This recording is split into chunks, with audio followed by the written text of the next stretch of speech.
Hi guys, my name is Oliver, and today we're going to take a look at another horrible case with you. This story is about a woman whose life is filled with lies from beginning to end.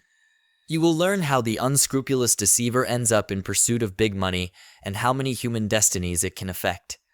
Michele grew up in the town of Hearst, in the suburbs of Dallas, Texas. She had a younger sister, Laura. The girl's mother left home in search of a better life, so the upbringing of the children was left to their father. It was not easy for a man to raise two daughters alone.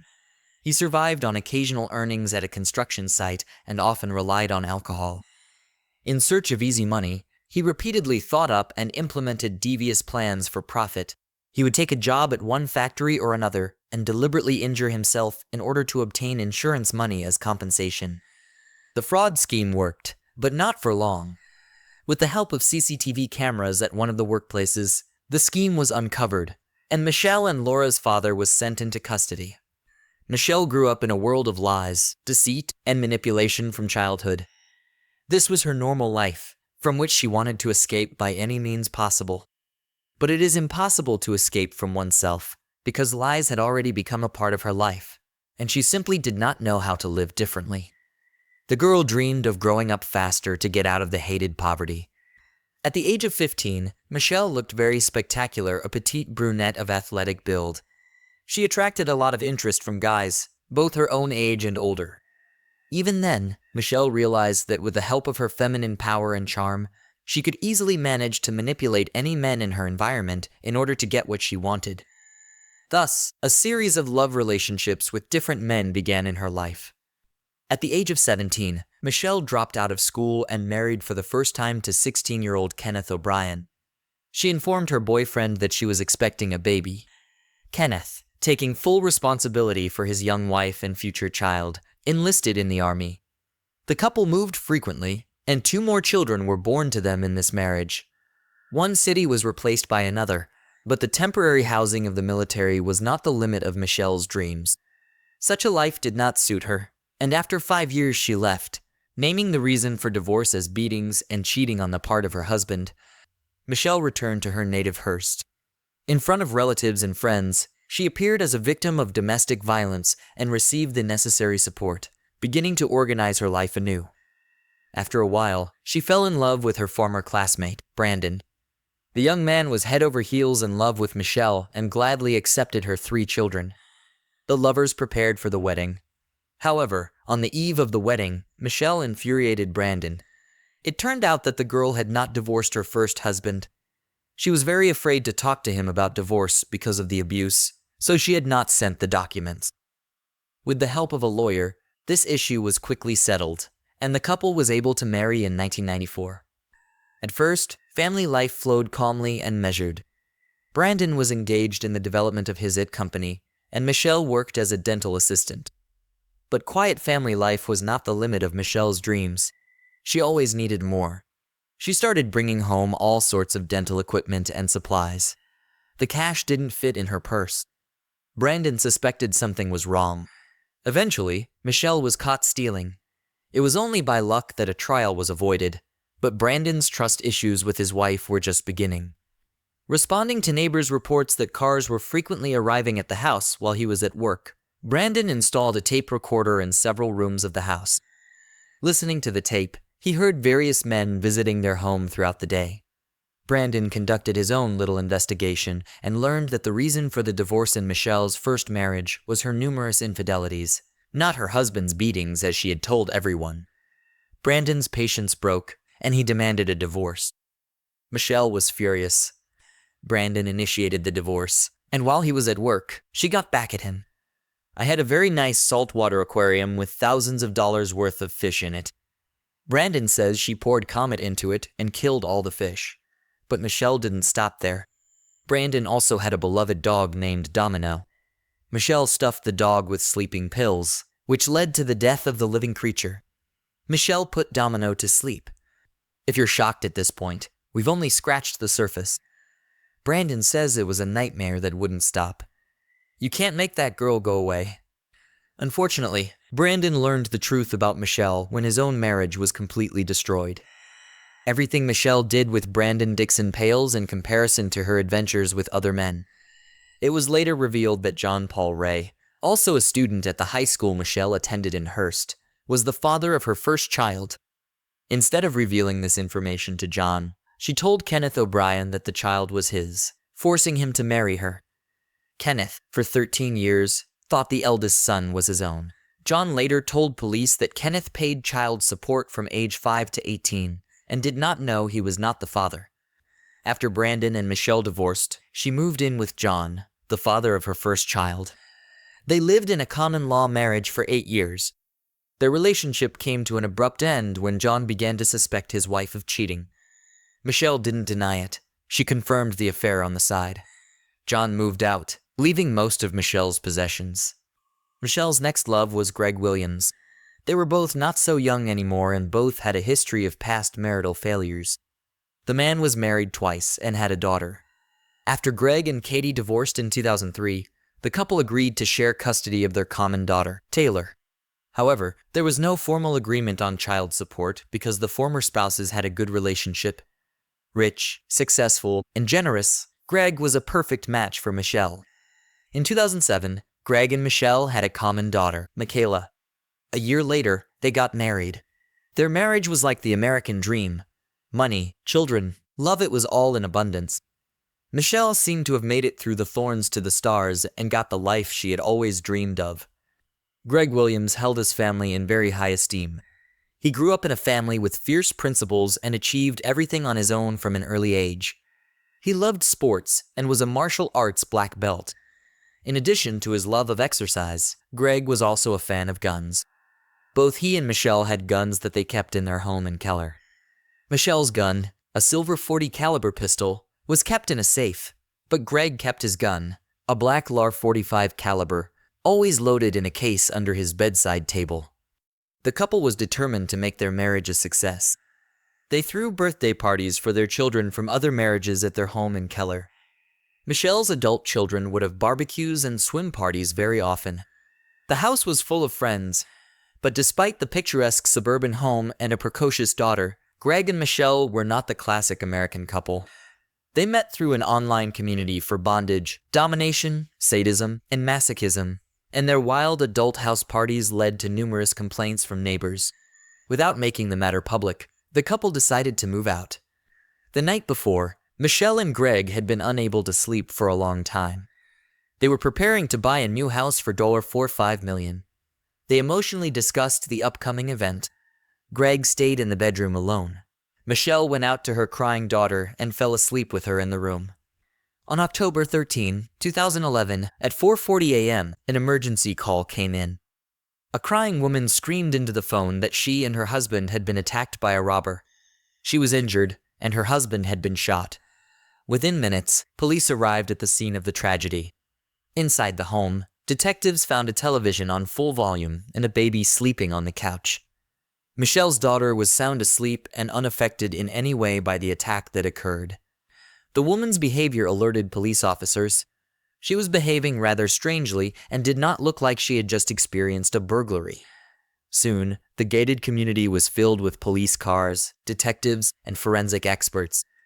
The lot was cordoned off, and police searched every inch of the nearly 5,000 home. Michele was fully dressed, had her hair styled, and was acting very calm. She told police she was asleep, but her clothing and demeanor said otherwise. As the only witness, Michele was taken to the Keller Township Police Station for questioning. After several hours of talking to police and investigators, Michele's story began to fall apart like a house of cards. According to the woman, the intruder, dressed in all black, hit her on the head with a wrench. She fell from the blow but was conscious and heard a gunshot. The stranger then fled through the back door of the house. Michele Williams's account did not match what police saw at the scene. Greg Williams was shot in the head while lying in bed. A .45 caliber handgun, presumably used by the intruder, was found near the back door next to a wrench. There were no fingerprints on either weapon. Neither was found to show any signs of forced entry. The family's valuables and money were untouched. Examined CCTV footage from a neighbor's camera showed that only one car had entered the gated community in the hours before the crime. Police confirmed that the car belonged to a newspaper delivery man. To confuse the investigation, Michele came up with a version of the attack. She hit herself with a wrench and made their large house look like the scene of the attack. But detectives did their due diligence and noticed a number of details that didn't add up. Michele Williams was fully dressed, her hair was styled, and she had fresh makeup on her face. It gave the impression as if she was waiting for someone. The gun used during the crime was found in the house without any fingerprints. And the final detail that proved Michele's lie was the $20,000 in cash that was not stolen in the robbery. Michele had no explanation for why a successful businessman and devoted father decided to take his own life, but she was able to explain her behavior. Michele claimed she wanted to spare their young daughter the bitter truth about her father's self-inflicted death. She admitted to police that she wiped down the gun and washed Greg's hands to cover up fingerprints before desperately staging a home invasion and calling emergency services. As bizarre as that explanation was, it became obvious to police why no evidence was found in the house. Michele admitted to wiping the crime scene with bleach and hitting herself in the face with a wrench to present a more realistic picture of the attack. From the beginning, Keller police doubted the credibility of Michele's testimony. But at the time, no physical evidence was presented linking her to the crime.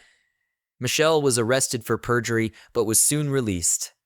Around 5:00 p.m., on the evening of her husband's murder, Michele went to her sister Laura's home and did not mention the late Greg's name once during the evening.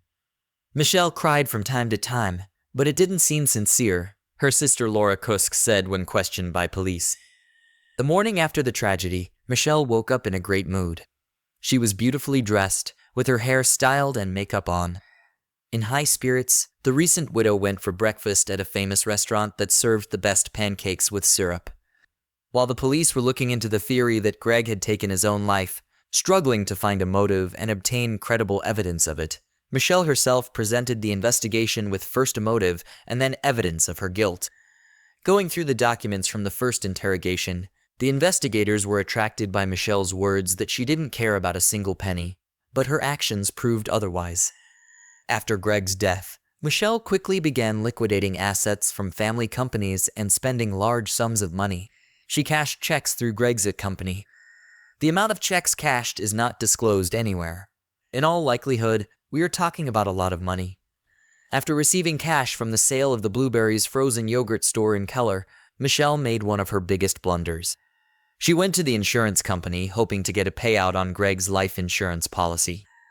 Michele was the sole beneficiary on Greg's life insurance policy, which was taken out on August 12, 2011, almost exactly 2 months before he was killed. But one important fact the woman missed. According to the terms of the insurance policy, Greg's death was not an insured event because he left his life voluntarily. At the last moment, she was denied the money. The desire to get the insured sum of $60,000 was the main motive for the crime.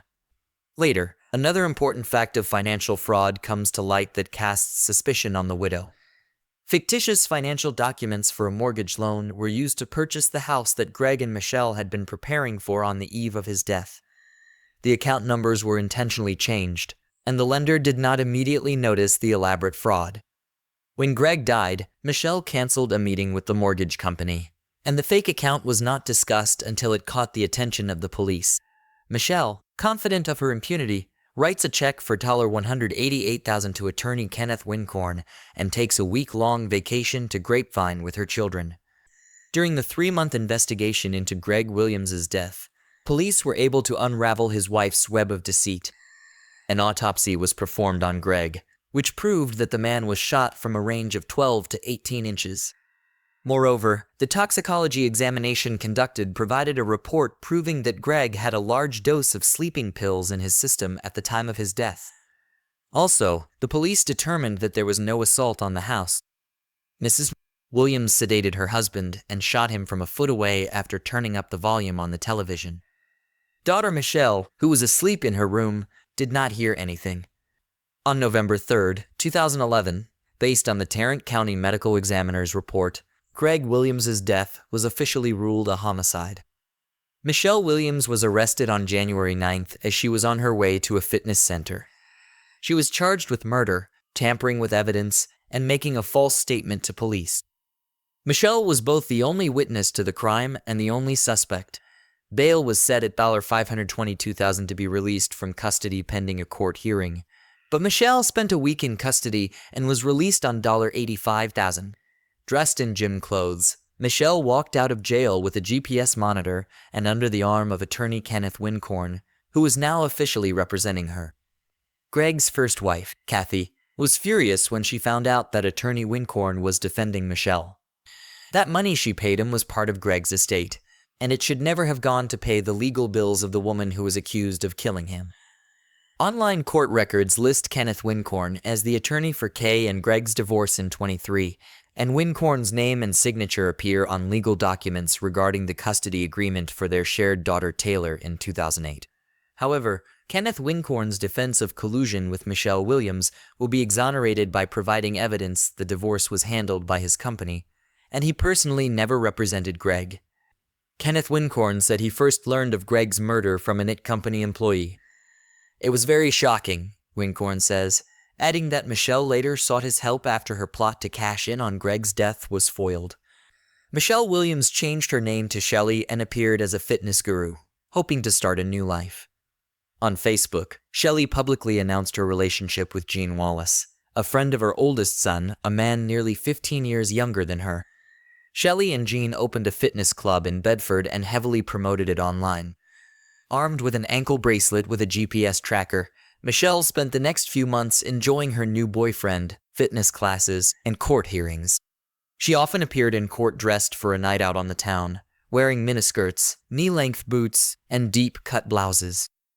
She never mourned Greg's death for a second, says Greg's ex-wife Kathy. Rob Conover was friends with Greg Williams for more than 20 years and attended many of Michele's hearings. He recalls how she deftly manipulated police officers at the courthouse, making them see her as an innocent woman in need of protection.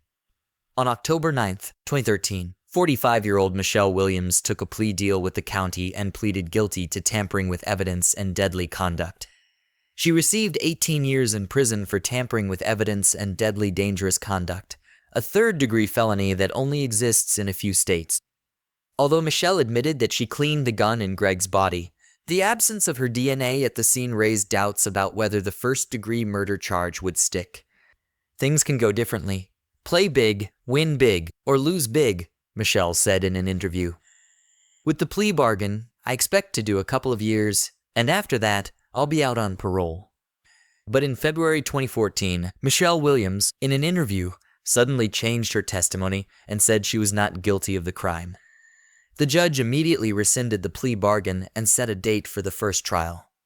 Opening arguments have begun in the trial of a Texas woman, dubbed by the media as Keller's Black Widow, who is accused of intentionally targeting her husband in 2011 for an insurance payoff. Michele Williams, 45, was charged with the crime. In court, prosecutors described the crime as a clearly planned scheme of acts to profit from Greg's substantial life insurance policy. In their opening statement, prosecutors told jurors that Mrs. Williams shot her husband in the head after drugging him with sleeping pills beforehand in order to collect on his life insurance policy. The motive was money, time-tested money greed, Assistant District Attorney Jack Strickland said in court. Although Michele admitted that she cleaned the gun in Greg's body, the absence of her DNA at the scene raised doubts about whether the first-degree murder charge would stick. In response to an interview request, Michele's attorney released a statement on her behalf. Attorney Kenneth Wincorn described the difficulties in the case caused by the spotlessly clean crime scene. The prosecution struggled to prove a premeditated crime, disregarding the fact that there was no DNA from the suspect in repeated searches. Cleaning products were found, but it stands to reason that Michele's fingerprints were on them since the products were in the house where she lived and did the cleaning. If the jury concludes that Michele tampered with evidence of Greg's death, making it look like the man had spontaneously passed away, and then cleaned up the crime scene by hiding evidence and lying about it, she will get a life sentence. But if Michele is sentenced as scheduled on April 21st, no jury will ever get a chance to hear the whole story and decide on the appropriate punishment. Through careful questioning of the Williams couple's friends and acquaintances, information regularly emerged about the unfavorable environment that had prevailed in their family for a long period of time. According to the studied correspondence in social networks and messengers, it was found that the couple quarreled very often, and the reason was finances. At the trial, prosecutors said that in the hours leading up to the violent death, Greg Williams argued with his wife over their finances and even slapped her for spending a large amount of money that had been set aside as a down payment on a house. But Michele Williams' defense argued that Greg Williams had taken his own life and that the successful business owner needed his wife alive, not dead. According to defense attorney Clay Graham, Greg Williams often suffered from depression and regularly used sedatives and steroids. On the eve of the crime, he was allegedly severely depressed due to the loss of his grandmother and best friend, who ironically had taken his own life. Defense counsel told the court that when Michele Williams found her husband dead with a self-inflicted gunshot wound, she panicked and, in a fit of fear, began to cover up the tragedy.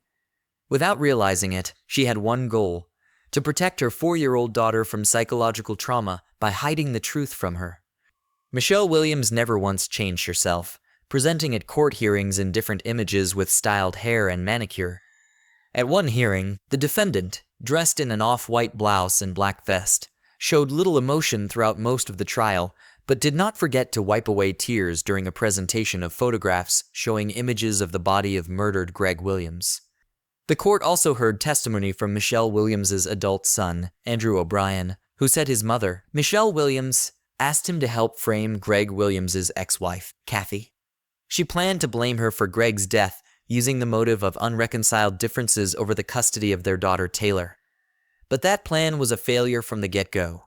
After all, there was never any disagreement between the former spouses about the custody of their daughter, and it would have been very difficult to prove otherwise.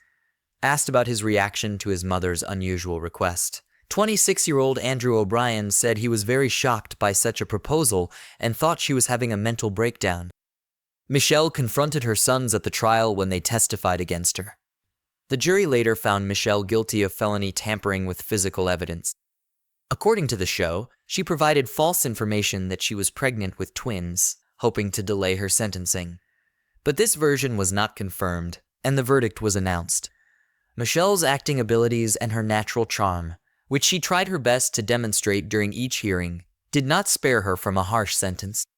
Sandwiched between a scenario in which she was a cold-blooded criminal and one in which she was portrayed as a deranged wife and mother acting on impulse, Michele chose the latter.